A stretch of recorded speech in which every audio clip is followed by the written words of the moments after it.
La famille makambo ya Aksa Olangi, en tout cas, tomoni mama na biso, mama Micheline Chabani, ayepe kolobela makambo Aksa Olangi, mama Micheline Chabani, ayepe kolobela infidélité ya mobali na ye. En tout cas, c'est fort, hein? Tout ça, c'est Maman Joël Kabasele. Maman Joël Kabasele, Azanani, s'il vous plaît. Tout ça, ezakaka Maman Joël Kabasele, nde aluki makambo nyoso. La famille, ezala basali ya nzambe, ezala banani, surtout nga na yebisaka bino. Basali ya nzambo tomonaka, banyokwa makana mabala na bango, kaka ndenge Maman Joël Kabasele aloba. Maman Joël Kabasele akosa te. Boza na lukela bino prédication wana ya Maman Joël Kabasele. Na lukela bino mwa parti wana na tiela bino. Après na tiela bino ba audio ya mama na biso Maman Micheline Chabani. Mokili banga mokili banga la famille napesi bino na mbote na kombo na Yesu bandeko bolandaka biso nzamba pambola bino bandeko nyonso bolandaka Afrika na Motema TV. En tout cas tango zolanda biso s'abonner, commenter, liker, partager biso na Facebook, partager biso na WhatsApp, partager biso na Messenger. Nzamba lola pambola ndeko nyonso o azwaka pena liboko na ye asabonaka, aemaka, partageaka, asoutenaka musala na biso. En tout cas nzamba pambola bino. Makambo ya Aksa Olangi kaka ndenge toyebi makambo ya Kevin Kaseya oyo en tout cas epesi mbutu kaka ndenge tozomona ngo ndenge ezoleka na réseaux sociaux. En tout cas depuis makambo yango ebandaki nazotielaka bino yango na chaîne na biso bozolandaka. Mama Micheline Chabani pe avandaki te ye patikalaki te ayaki koloba azoluka lokola apesa lokola conseil koloba. Mais Mama Micheline Chabani, il faut savoir eloko moko soki Aksa Olangi alobi azela tina age ya mobali na yo avanda na Kevin kaka bongo, Kevin changer te, asipote Kevin na lolenge o Kevin azatia okoma na age ya mobali na yo. Atika na tia okoma na age ya mobali na yo nde azwa kimia. Mama wana eza conseil ya kopesa te. Wana eza conseil ya kopesa te. Mobali ya mama na biso Micheline Chabani ndenge ye moko Mama Chabani alobi ke mobali na ye azaka lisu mobulu te, mobali na ye azaki mobulu, mobali na azaki boyema yako comprendre eza ba lien ya famille te. Lobi na yebisaki bino eza na babiloko mususu tolobaka te ke ba lien ya famille. Eza na babiloko mususu yo moko tali olobi ke te muto akoli na ye. Donc amoni na ye babiloko mususu eza nango na importance moko te, tellement akoli na ye atiki na ye bamobulu mususu. Mais toyaka koloba te ke oh non balia ya famille na bondeli mpo nango nde mobali nanga atiki. Mama Micheline Chabani, mobali na yo atiki te mpo na balien ya famille. Mobali na yo atiki kindumba te mpo bondelaki mpo na ye. Mais mobali na yo atiki mobulu parce que age epusani. Age aussi ekontaka mama na ngai. Age pe ekontaka. Tokanisa te ke mutu moko boye kaka aza na ye nanu boye alalobi te na tiki. Age nde esali ke papa na biso atika mobulu. Siko Aksa Olangi. Aksa Olangi age eza nanu. Mobali na ye baza nanu. Donc Kevin aza nanu, Aksa pa aza nanu. Kevin azalaka kutu mwana mukie nde toyebi. Kevin azalaka kutu mwana mukie. Kevin aza mwana mukie. Aksa kutu aza mukolo ya Kevin aza mwana 91. Siko Aksa Olangi akovandela ka Kevin na comportement ya Kevin, na mobulu ya Kevin, na nyonso ya Kevin. Aksa Olangi avandi kaka zela. Ah non. Non. À un moment donné, bote ya batu ba expérience na bino te. À un moment donné, vraiment bote ya kabatu ba expérience na bino te. Totelemela Kevin doit changer. Kevin Kaseya, il faut a changer. Soki Kevin Kaseya alingi avanda pembeni ya Aksa Olangi, il faut a se comporter lokola mosala ya nzambe. Po Aksa aza servante de Dieu. Ndenge Aksa Olangi aza mosali ya nzambe. Kevin Kaseya comme ya lingaki azala pasteur, comme ya landaki Aksa na influence alobi kete aba po mwasi na elese gwa lobaki yango. Comme Kevin landaki influence alingaki azala pasteur, il faut akoma pasteur ndenge ya zo linga. OK, problème ite mais Kevin doit changer. Kevin doit changer. Il faut Kevin Kaseya a changé. Ce qui te famille Olangi, il faut la Kevin. Il faut la Kevin. Na otela bino prédication ya mama Olangi, na otela bino ango. Na otela bino ango en tout cas, car en émission on otela bino ango famille Olangi. Il faut aussi prier, il faut beaucoup prier. Ne pensez pas que comme maman Olangi a un ministère à Mounene, toye omission toye koye baba combat spirituel grâce à maman Olangi, grâce à maman bokanisate que non, maman na bino si abunda po na bino.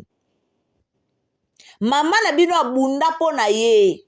Abunda po na bino me bino moko pe il faut bo bunda pe po na bino eloko wana bana basala nzambe bele baye bango te bango bamona ka mama nanga kwa mazaki ko sambela mama nanga katelanga ba lien mama nanga sala boy na otela bino video moko ya mama Olangi aloba likamba ba lien ya famille aloba likamba ba divorce na famille na bango mama Olangi alobango abotami na famille moko o eza na molimo ya divorce alobaki yango lelo tomona Kecha Olangi ya divorce Kecha Olangi a divorcé, gloire à Dieu ko bala. Enis Olangi kuna toyoka pe libala mo ezo boite ndeko na biso pe aksa ye o libala pona nini kaka kendaki kokweya na chaussure wana o ezo sala e pasi na makolo. Soki alanda kaneta yango basi pe moko elekelanga aksa mobali moko ya bien abima na JCC wana mobali ya bien abima po bala e. Mais aboya po nini amitiaki ki aksa o yazali. Aboya po nini amitie o yazali mwana ya mama Olangi frère moka abimi na église ya kobala aboya po frère aza na église. Ya lingaki abala ka mutu moko boye aza na pays étranger mutu moko asambelaka na bango te peut-être mutu okuta asambelaka na bino ayebi bino a mosusu aoniokola o te aobatela o malamu aovanda na o malamu mais yo ke lukaka mutu ayebi na yo te influence ka parce que atangi na Afrique du Sud ndenge Kevin akosaki ba diplôme bango pe tomona te hôpital pa asalaka te atangi na Afrique du Sud aza docteur aza mwa mulai mwa mbinga nde eloko eboma aksa yango wana yango bomoni aksa boya meme kozwa prophétie o bapesa ye parola da loi boya kozwa ngo na sérieux aboya kozwa prophétie wana au sérieux pourquoi parce que ya lingaki Kevin bandeko nanga tokota nanu eloko na yeli penza nazoyokisa bino message ya mama Joël Kabasele les plus malheureux nazoyokisa bino message oyo ya mama Joël Kabasele après nayokisa bino message ya mama na biso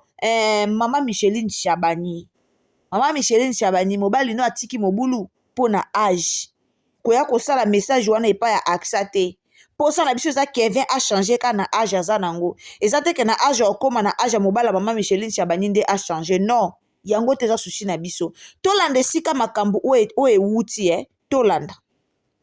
Ce sont les femmes des pasteurs. Où sont les gens? Les femmes les plus malheureuses, ce sont les femmes des pasteurs. Où sont les gens?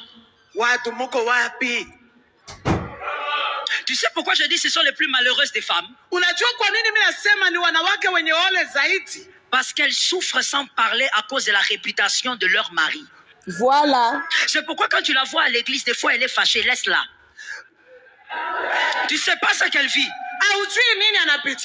C'est pourquoi toi qui critiques les femmes des pasteurs, je dis reste là où tu es. Tu sais pas ce qui se passe là-bas.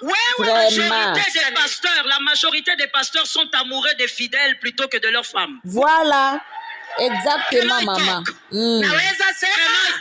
Talk, maman. Can you talk, please? Je donne le conseil à toutes les filles célibataires, n'épousez pas les pasteurs. Mais si on ne t'avait pas dit, moi, le pasteur Joël, je choque souvent les gens. Donc, je te choque encore. Toutes les célibataires, conseil gratuit. Prophète, fuis. Pasteur, fuis. Évangéliste, fuis. Apôtre, fuis. Toroka encore. Toroka toujours. Dis-moi. Parce que la vérité, c'est ça. Excuse-moi, je vais t'expliquer un tout petit peu qui te parle. Je vais te dire un peu qui te parle. De la famille, de la lignée de ma mère, je suis la 5e génération des pasteurs. De la lignée de ma mère, je suis la 5e génération. Il n'y a eu que des pasteurs là-bas. Je suis fille de pasteur. Aujourd'hui, mon père est à la retraite aux États-Unis. Il a 87 ans, plus de 50 ans de ministère. Mimi ni mtoto wa mchungaji. Baba yangu amepata pension nako eko kwa Amerika. Eko na miaka 85. Je suis femme de pasteur. Mimi ni mke wa mchungaji. Près de 22 ans de mariage par la grâce de Dieu. Miaka 22 kwa neema ya Mungu. Je suis moi-même pasteur. Hata mimi mwenyewe mchungaji. Quand je te parle des pasteurs, je sais de quoi je parle. Nikikwambia kuhusu wachungaji najua ni nini nasema. Le pasteur est amoureux de son église avant d'être amoureux de sa femme. Unakuta mchungaji anapenda kanisa lake kuliko mke wake. Il est préférable pour toi, mademoiselle, que tu pries pour avoir un médecin plutôt qu'un pasteur. Nataka nikushauri, weka magoti, omba Mungu akupatie mume daktari kuliko mchungaji. Répétez ça. Nakuambia dada, unapoomba sema Mungu nipe mume daktari, lakini pastor Si tu n'as pas le cœur, kama una moyo, le cœur de la royauté, tu n'épouseras pas un pasteur. Kama una moyo wa kifalme. Boyoki makambo mama Joël Kabasiel alobi. Nasi boyoki très bien makambo ba pasteur o mama Joël Kabasiel alobi. Effectivement mama Joël Kabasiel a cosité. Basi ya ba pasteur ebele, basala nzambe ebele, ndeti likambu ya nani, likambu ya Aksa Olangi. Soki Kevin eki ko botola Aksa Olangi micro te. Soki Kevin eki ko pepula Aksa Olangi ko zipola Aksa Olangi mbata te. Mepe to yebi eloko wana te. To ye ko yeba yango po Aksa betaki nani, Kevin betaki Aksa Olangi mbata na miswa batu. Po abetaki mikro mbata mikro eke ko kweya kuna nde sika to eki ko comprendre nde bomoni ba vérité komo bima tala to ana bato basife ngana lobaka na bebisaka ba réputation ya batu te ngana na bato basife mishi o ba bengi nga pena mama moko benga nga mukolo na 45 minutes depuis na ndo solola ai lobi na nga ba vérité moko je bénis le Seigneur pour nazaka na motema ko enregistrer batu te. Nalinga ko enregistrer batu te parce que bandi ko enregistrer batu prochainement muto bengo lisu te pas pure matière. Famille Olangi bo bando bondela na pona bino moko babilo musu bo mona ka oke kuya na eloko mobwe eza pe normal te. Bilo musu yo moni ko okwei na likama moko boye, okwei na problème moko boye, mais eza pe normal te. Il faut bo bandana pe ko bondela pona bino moko, bo bandana ko briser ko kata ba lien wana ya sediba. Bo kanisa teke mama na biso esi akata, biso pene si to bondela, biso pena to bondela kanzamba lala epa na biso non. Non. Nalukela bien siko message ya mama Olangi first, mama Olangi nanu, après to kota na message ya mama Micheline Chabani. Eza pe na basala nzambe bele bo mema batu na berere, bo conduire batu na berere. Bozo conduire batu vraiment na ba erreur. Ba erreur ya makasi. Ya makasi. Ebile bokasa mobulu nyonso ka mobala sala rezalaka ya ezalaka ya milimo mabe po lelo biso tokoma kaka eza envoûtement eza mobali mususu osala kindumba aza conscience nezo rappeler oyo osala ngo mpona basentiment na ye mais ça te ke o mipepe mabe bokoma otinda biso ka nyonso bondela eza pe makambo su pete ezosenga ka mutu atia mabolongo na sia bondela eza makambo su pe ezosenga kotelemela ngo physiquement. Toyoka témoignage ya mama Olangi toyoka après tozonga susu sima. Bon, je m'appelle Elisabeth Olangi, j'ai 50 ans bientôt. J'aurai 50 ans bientôt. Bon, nous avons 7 enfants avec mon mari et nous sommes déjà grands-parents. Ce ministère de Dieu nous a accordé parce que lorsque nous sommes mariés, nous étions catholiques. On allait à la messe, nous étions mariés très jeunes avec mon mari. Et c'était en Europe qu'on s'était mariés. On étudiait à Belgique. Et dès qu'on a terminé nos études, nous sommes rentrés au pays. En rentrant au pays, ce n'était pas facile. Parce que nous avions déjà une autre vie en Europe. En rentrant au pays, on devait vivre comme tout le monde. Ça veut dire dans la coutume. Et chez nous à la maison, ce n'était pas facile. La coutume nous a accueillis et mon mari était tout le temps dehors. Je me suis restée seule avec les enfants à la maison et beaucoup de personnes plus âgées que moi qui dirigeaient la maison, les oncles, les tantes. Et ça ne nous a pas plu, ça nous a amené dans beaucoup de problèmes, des divorces qui nous menaçaient, des disputes. Et un beau jour, je devais quand même chercher la solution. En tant qu'Africaine, première solution, c'est le fétichisme, c'est le maraboutage. Je me suis partie là-bas. C'est ça que j'ai vu mes parents faire. Et dans les jeunes prières, j'ai trouvé Dieu. Parce que lui, il a dit, cherchez-moi de tout votre cœur, je me laisserai retrouver.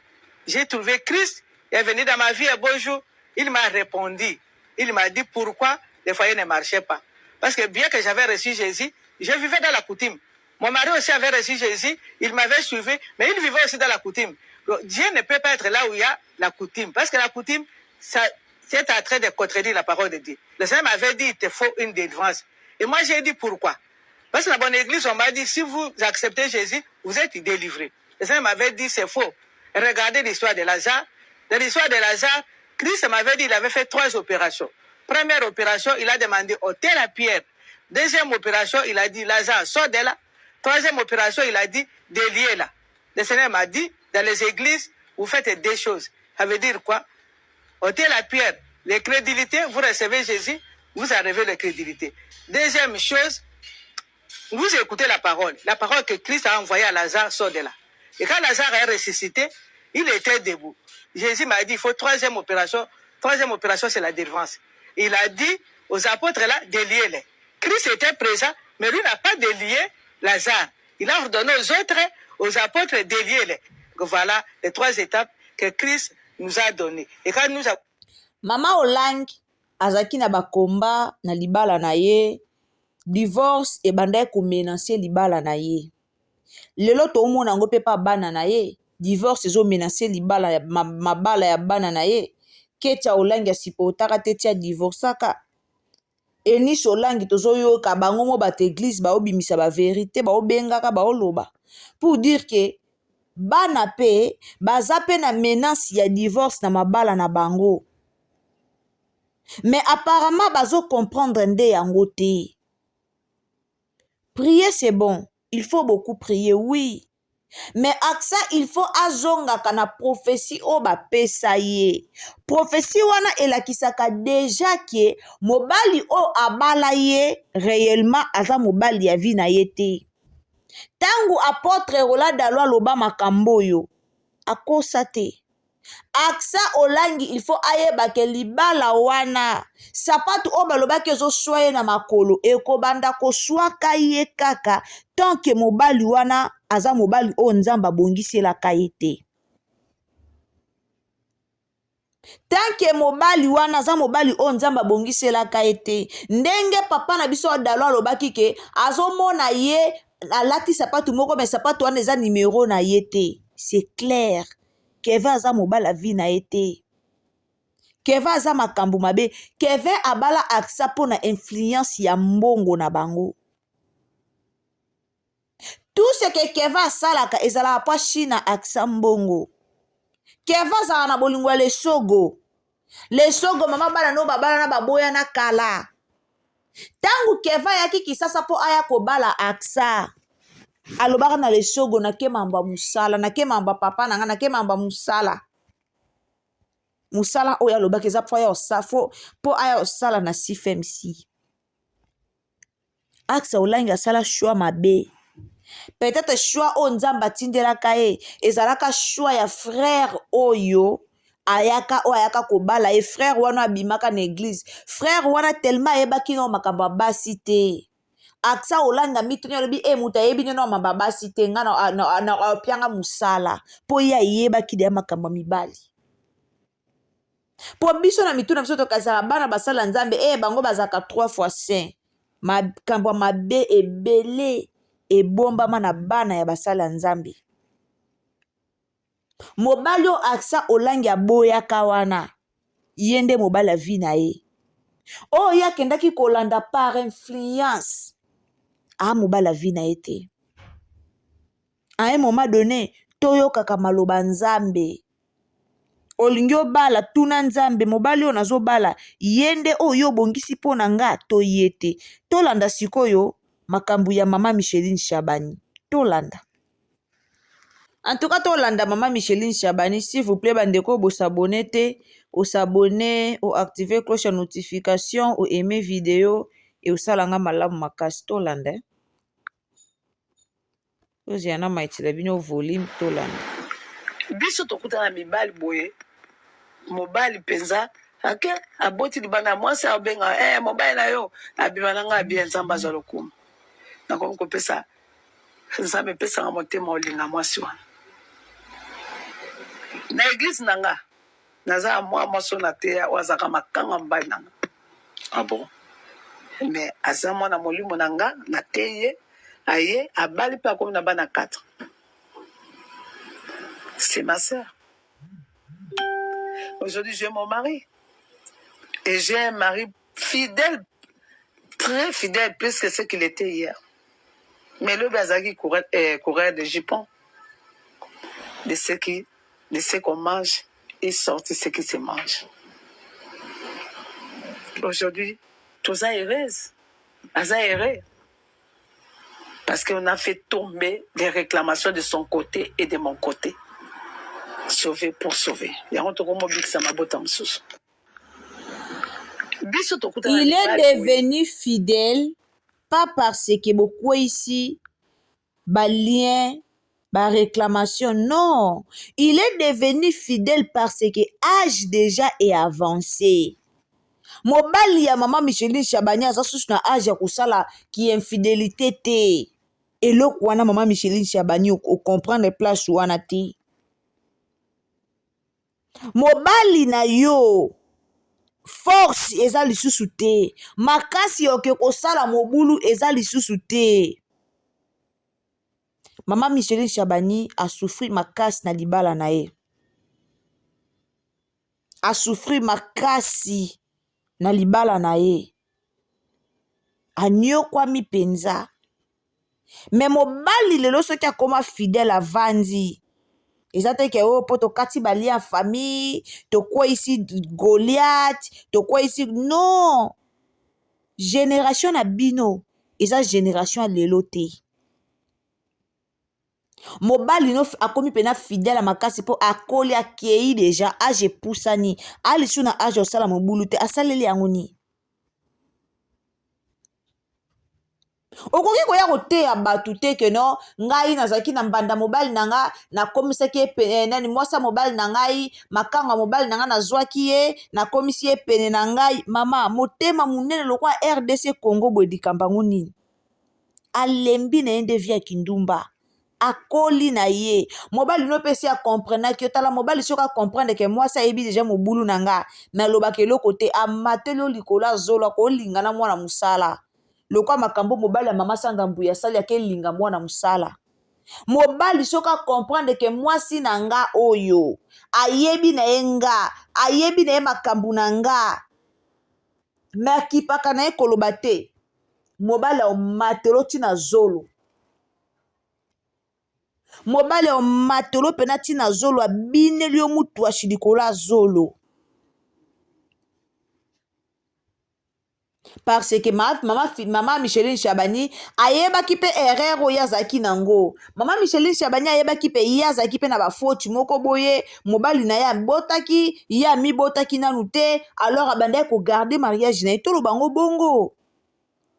Tout le bango bongo mama Micheline Chabani pas zaki na ba côté na ye. O abanda pe ko mona na ko bi ma place ote. Mobalo abalanga na nde na za balanga na ba condition nga balanga boyebo alors na ko déplacer place ote. Oui.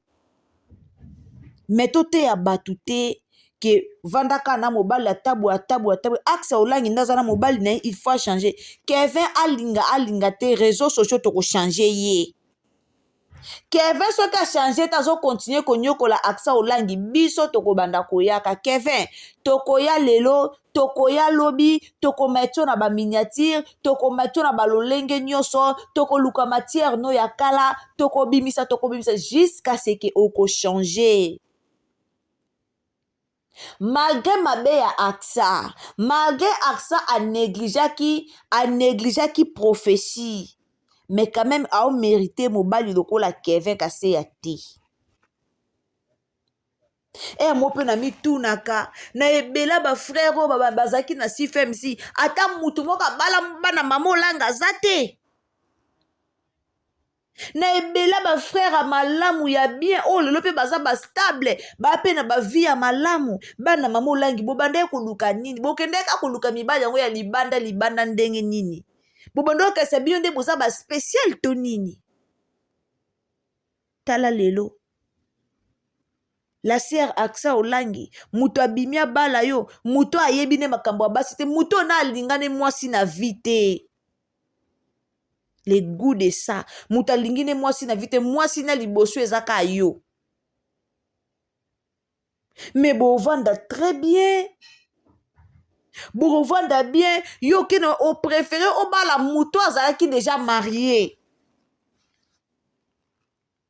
Yo préféré que bala muto aza marié, au préféré que ko bala père de famille, au préféré que ne ko briser. Au préféré que ne ko kata libala ya muto que ne ko bebisa libala moko boye.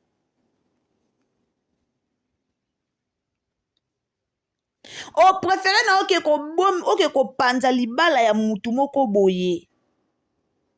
Po yo po nini po yo obala mwana mwasi o mwa mobali wana mais o briser foyer moko boye. Est-ce que oza sir nzamba opeso kimia o asir yo zana kimia ete ya bino mais maman Micheline Chabani tika biso na génération o biso penza toza teke na kanga motema. Imagine mobala na 35 ans abadi ki infidélité na âge ya 35 ans yo vanda kimia kanga motema kino mobala kokoma na 50 ans de place aye kolemba. Combien d'années de souffrance. Ma Micheline Chabani obeteli biso âge o mobile no stopaki te. Fallo rencontrer biso âge o mobile no bandaki na âge o mobile no stopaki. Il faut betela biso nyonso quand même que papa bandaki na âge oyo a stopaki na âge oyo. Tala ko supporter infidélité mobali epesa meli mutu nyonso te. Ko supporter infidélité ya mobali eza facile te. Ezalaka facile te. Surtout na moya lelo. Na tan kale, bato babanda neti ba mama biso tanga kala zaki osane loko ta vene ka tata zoya na nyoso. Ami Monica ndede na bali na ngabe mobali na ngaza seigneur, mobala za nyoso, ayaka na nyoso ta osala ki infidélité na vanda kana kanga motema. Lelo koma papa ke luka, mama ke luka, après yo ye langa molimo infidélité na ndako mena otelemela ngoti. Mena oboya ngoti. Mena oboya ngoti. Courage na AXA olangi makambo ezokomela yo malgré berere pe ya yo mena sepelika po peuple congolais zo soutenir yo. So natali ba live esalema na TikTok lolenge batu ba soutenir yo en tout cas eza bien. Eza bien. So natali ba live na ba TikTok natali ba live ndenge batu eza na ba YouTube ndenge batu ba osala mutu to azo soutenir yo. Malgré erreur na yo malgré bebisaki foyer moko boye. Po ngane na abwe mutu moko yo bebisa foyer na ngana bando sala prière po na yo za na kimia te. To ebite msu mwasi msu le sogo wana asala ba prière. To ebite msu le sogo wana loba pe mabe. Po Kevin pa lia ba mbongo le sogo wana. Soki le sogo wana lobi mabe wana kokomela yo. Soki le sogo wana saki a lobi ozape na kimia te. Mabe wane kolanda yo kimia ezala na ote. Alors nzamba lola pambola nzamba lola peso makasi eza facile te so na foyer moko so za mutu moko reconnu wana foyer moko malonga te ezaka penza facile te. Alors la famille bo s'abonner bo commenter bo liker bo partager tango s'abonner ou activer cloche de notification aimer vidéo et aux malamu mingi. Donc aimer vidéo, partager partout na Facebook, na WhatsApp, na Messenger, mais quand partager biso partout et aux ala malamu mingi. Nzambe apambola bino. Olingara AXA olangi soko kotia na ba prière bondela po na ye eozala pe malamu mingi. Mais Kevin Kaseya il faut a changer yango le pende eza souci na biso soka ko changer te famille Olangi bokata libala wana Axa aboti bana mibala aza na 3e zemi alors nzamba pambola bino bye.